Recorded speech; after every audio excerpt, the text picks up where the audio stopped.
let us stand for a minute's silence for the victims, not just of the last week, but of the thousands before them too. Les minutes de silence au sein des institutions européennes ne se comptent plus face à la litanie des morts et des disparus lancés en Méditerranée. Indignés par l'afflux des migrants et des drames qui se succèdent dans la Méditerranée, les 28 pays de l'Union se sont réunis le 20 avril à Bruxelles pour débattre du sujet. On les sentait plutôt confiants et déterminés. Today's meeting has got to be about saving lives. Now, of course, saving lives means rescuing these poor people, but it also means smashing the gangs and stabilizing the region. Wir treffen uns heute hier in Brüssel zu einem Sonderrat, weil wir am Wochenende eine Katastrophe erlebt haben auf dem Mittelmeer. Und die Staats- und Regierungschefs wollen sich heute der Frage stellen, wie muss und kann Europa einheitlich reagieren. Et aujourd'hui, cet après-midi, c'est l'heure des actes. Je sais qu'on ne va pas tout résoudre en une réunion, mais il peut y avoir en quelques heures aujourd'hui, s'il y a de la volonté, la possibilité de progresser avec des décisions, avec des actes. À l'issue de la réunion, les 28 ont annoncé des pistes de solutions, dont celle de tripler le budget de l'opération Triton, chargée de la surveillance des frontières maritimes de l'Italie.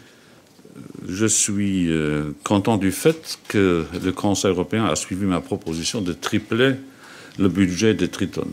Il avait été prévu de le doubler, nous avons proposé de le tripler, ce qui fera que les moyens budgétaires dédiés à Triton seront portés à 120 millions, ce qui correspond au montant qui fut affecté à l'époque à Mare Nostrum. Un simple doublement m'aurait paru peu crédible et donc nous avons voulu porter les moyens budgétaires au même niveau que ceux qui furent affectés à Mare Nostrum. Je suis content que la plupart des chefs d'État et de gouvernement ont annoncé des contributions matérielles sous forme de vaisseaux, sous forme d'hélicoptères, sous forme de navires. Et donc, nous allons renforcer nos moyens en navires et nos moyens en personnel.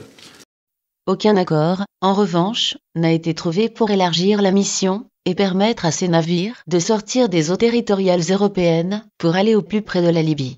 Une décision déjà contestée par le Vatican, qui juge les projets des dirigeants européens en contradiction avec le droit international. L'Europe est aussi divisée sur les modalités de la prise en charge des réfugiés, en renvoyant les décisions à plus tard. Ce que beaucoup d'analystes qualifient de pure hypocrisie. Parmi les propositions évoquées entre autres à ce sommet est la méthode forte. L'Union européenne entend s'attaquer frontalement aux passeurs. D'un point de vue militaire, rien de compliqué pour une telle mission. Il suffirait de déployer une flottille au large des côtes à la limite des eaux territoriales libyennes, d'où partent la majorité des migrants.